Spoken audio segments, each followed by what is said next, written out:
এসে গেছি বৌদিরা, আর কোনো টেনশন নাই, কোনো চিন্তা নাই। সবার আগে নারীরা অগ্রাধিকার পাবে, সবার আগে আপনাদের অধিকার থাকবে।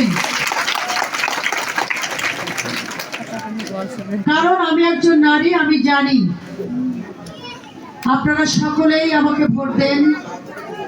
আমি যদি জয়যুক্ত হতে পারি, নারীদের যারা একটা পরিবারে যারা মহিলা আছেন, নারী আছেন, আমাদের দল প্রত্যেকটা পরিবারে একটা করে ফ্যামিলি কার্ড দিবে সেই মহিলাকে।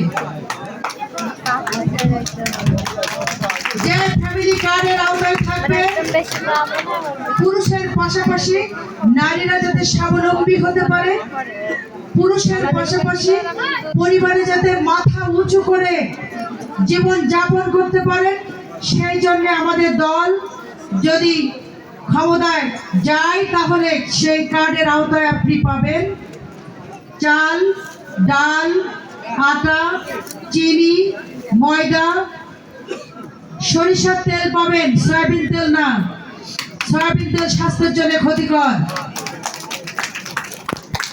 সুস্বাস্থ্য নিশ্চিত করতে আমাদের দল এই সিদ্ধান্ত নিয়েছেন।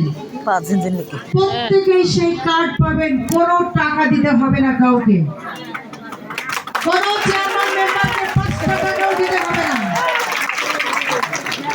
এই